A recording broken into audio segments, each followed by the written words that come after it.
하나님께서 기뻐하시는 신실한 일꾼들을 세우사 그들을 통하여서 미래를 새롭게 준비해 나가는 역사가 있기를 간절히 소원을 합니다. 오늘 본문 말씀은 로마서 16장 말씀입니다. 16장 말씀에 바울 사도가 자신이 은혜를 입고 함께 동역했던 사람들 26명을 기록을 하고 있습니다.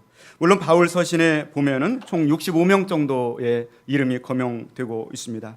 그 중에서 약 30여 명이 로마서에 나오고요. 그 30여 명 중에 26명이 로마서에 나와요. 거기 보면 남자가 18명, 여자가 8명 등장을 하고 있습니다. 정말 중요한 사람들이죠. 왜냐하면 이 로마서라고 하는 말씀은 성경에서 금반지와 같은 아주 주옥과 같은 말씀이에요. 그런데 그 금반지와 같은 주옥과 같은 말씀에서 30여 명 이름이 거명되고 마지막 16장에서 26명 이름이 거명되는데 그 중에 이름이 들어있다는 거 참 얼마나 귀하고 복된 일입니까? 그 중에 오늘 1절 말씀 보니까 의외의 인물이 소개되어 나오는 거예요. 오늘 본문의 1절 말씀 한번 같이 봅니다. 내가 겐그라 교회의 일꾼으로 있는 우리 자매 베베를 너에게 추천하노니. 아멘. 의외의 인물 누굽니까? 베베가 나와요. 베베가 뭐 강아지 펫 이름도 아니고 베베라고 하는 이름이 나와요.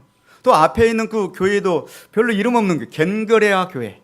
이름 무슨 겐그레아 교회가 있나? 이 고린도에서 약 10km 정도 아래로 내려가면 조그마한 시골 어촌 마을에 나와요. 지금도 그 겐그레아에 가보시면 완전히 시골 마을이에요. 우리 해남에 어디 땅끝에 한 어촌보다 더 작은 그런 시골 마을. 옛날에 항구가 있었던 그 흔적만 남아있는 그런 시골 마을의 시골 교회에 베베라고 하는 그 집사님을 26명 중에 넘버원 이렇게 언급을 하고 있는 거예요. 하나님께서는 지금도 비록 천마산 자락의 작은 교회에서 우리가 예배를 드리지만 그런 거 절대 신경 쓰지 않아요. 정말 이 교회에서 우리들 교회에서 이곳에서 충성하고 하나님 예배하는 우리들의 예배를 기쁘게 받으시는 줄로 믿습니다. 이 베베라고 하는 이름의 뜻은 라디안트라고 해서 빛난다 그런 뜻이에요. 영어 어원을 찾아보면 라디안트. 빛난다고 하는 그 라디안타라고 하는 뜻은 신학자들이 연구를 해본 결과 그때 당시에 어떤 여신의 이름이었다고 그래요. 그러니까 이 베베의 부모님이 우상숭배자였던 것 같아요. 정말 우리 옛날 2000년, 3000년 전에 우상숭배 아닌 사람 아무도 없었어요. 다 우상숭배하고 샤머니즘에 젖어 있었죠. 그랬는데 너는 이 우상을 숭배하는 그런 자의 이 가문답게 빛나는 사람이 되라. 라디안트, 베베 이름을 지어줬는데 이 베베라고 하는 사람이 예수 그리스도를 만나고 나서 그 이름을 바꾸지 않고 그 이름에 정말로 빛나게 인생을 살았던 것 같아요. 그가 아마 그 근처에 가장 커다란 도시인 코린토스라고 하는 그 도시에 어느 날 장을 보러 가거나 갔다가 그곳에서 바울 사도를 통하여 복음을 들은 것 같아요.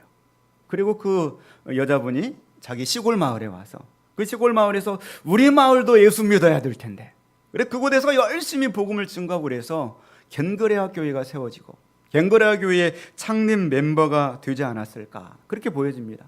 어쨌든 이 베베라고 하는 사람은 일꾼이었어요. 제가 하는 말이 아니라 오늘 본문의 말씀이 그렇게 말씀하고 있습니다. 우리 1절 말씀을 다시 한번 봅니다. 내가 겐그레아 교회의 일꾼으로 있는 우리 자매 베베를 너에게 추천하노니. 성경이 그렇게 말씀하고 있어요. 겐그레아 교회의 일꾼이었다 그렇게 말씀을 하고 있습니다. 이 겐그레아라고 하는 이 지역이 사도행전 18장에 한번 거명이 됩니다. 사도 바울이 그곳에서 무슨 일을 했어요? 혹시 기억나시나요? 그곳에서 머리를 깎았어요. 머리를. 근데 머리를 깎은 것이 뭐 그렇게 대단하냐? 중요한 일이기 때문에 성경에 기록됐죠.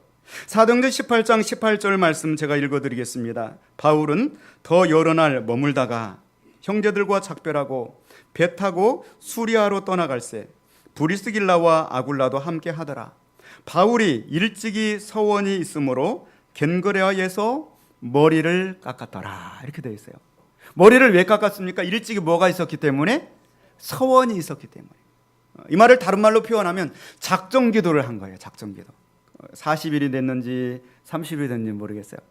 작정기도 하는 기간에 머리를 안 깎아요. 그러면서 하나님 이 문제를 하나님 응답하여 주옵소서. 작정기도를 한 며칠간 했던 것 같아요. 그리고 작정기도의 응답을 받아서 그때 이제 머리를 깎은 거예요. 의미가 있는 거죠. 어떤 작정 기도를 했을까? 그 다음 이렇게 내용들을 추산을 해볼 때 내가 로마에 가서 복음을 전하다가 죽겠습니다. 이런 내용인 것 같아요. 내가 로마에 가서 그때 당시에 세계의 수도인 로마에 가서 내가 복음을 전하다 죽겠습니다. 이걸 놓고서 하나님 앞에 간절히 기도했던 것 같아요. 그런데 하나님께서 응답을 취했어요. 그래, 죽어라. 내가 허락하노라. 응답을 받은 것 같아요. 근데 바울 사도가 너무나 기쁘게 자기의 한 목숨을 하나님의 나라와 복음을 위해서 바칠 것을 헌신하면서 머리를 깎았던 장소가 겐그레아라고 하는 곳이에요. 의미가 있어요, 없어요? 의미가 있어요.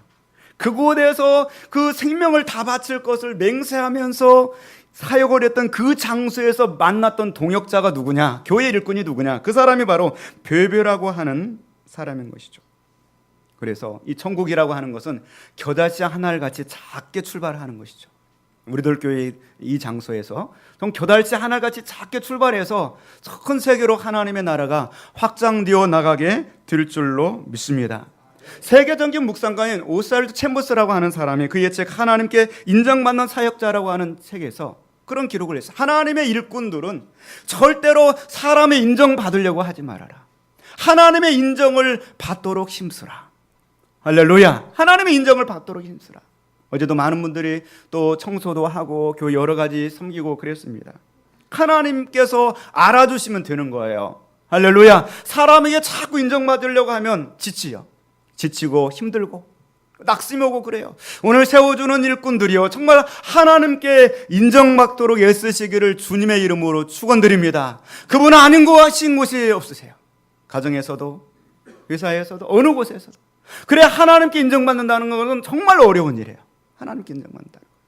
오늘 이 베베라고 하는 사람은 하나님의 일꾼으로, 교회 일꾼으로 인정받는 그러한 사람이었던 것입니다.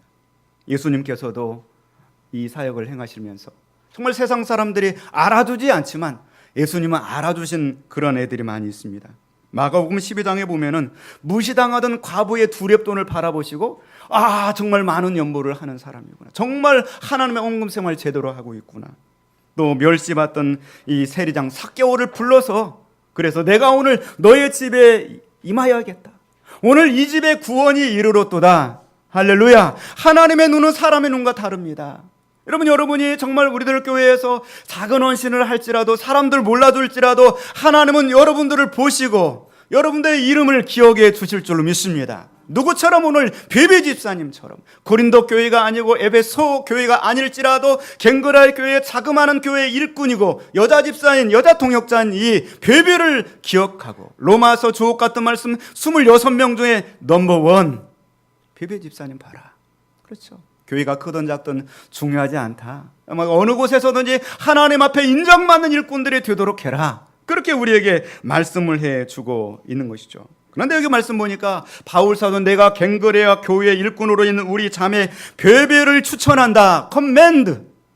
베베를 추천한다. 여러분, 저도 추천서를 몇 번 써봤지만 아무나 추천하지 않아요.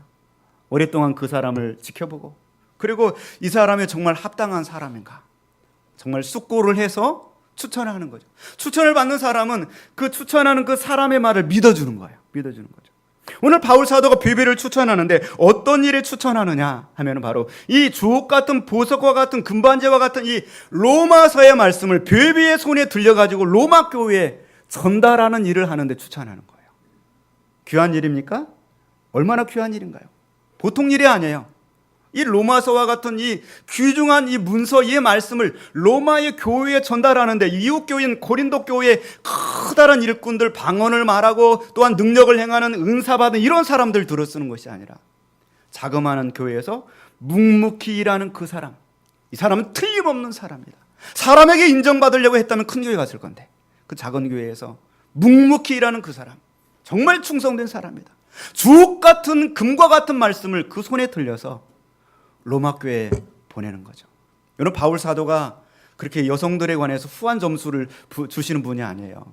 그가 디모데전서의 말씀 보면은 여자는 교회에서 잠잠하라 그랬어요. 그랬던 분인데 베베 집사님은 그렇지 않다. 정말 그를 높게 평가를. 사랑하는 성도 여러분, 하나님이 인정해 주시는 교회 일꾼 되기를 소망하시기를 주님의 이름으로 축원을 드립니다.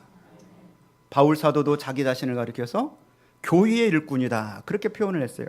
골로새서 1장 25절에 내가 교회의 일꾼 된 것은 하나님이 너희를 위하여 내게 주신 직분을 따라 하나님의 말씀을 이루려 함이니라. 바울 사도 자신도 교회 일꾼이라고 자랑스럽게 얘기했어요. 여러분, 오늘 세워지는 임직자들이요, 그리고 여러분이 모두가 정말 나는 교회 일꾼이다 자랑스럽게 여기며 사시기를 바랍니다. 바울 사도는 자신의 정체성을 나는 교회 일꾼이다, 베베도 교회 일꾼이다 그러면서 추천을 하는 것이죠. 교회 일꾼은 어떻게 해야 됩니까? 바울 사도는 두 가지 말씀을 한 적이 있어요.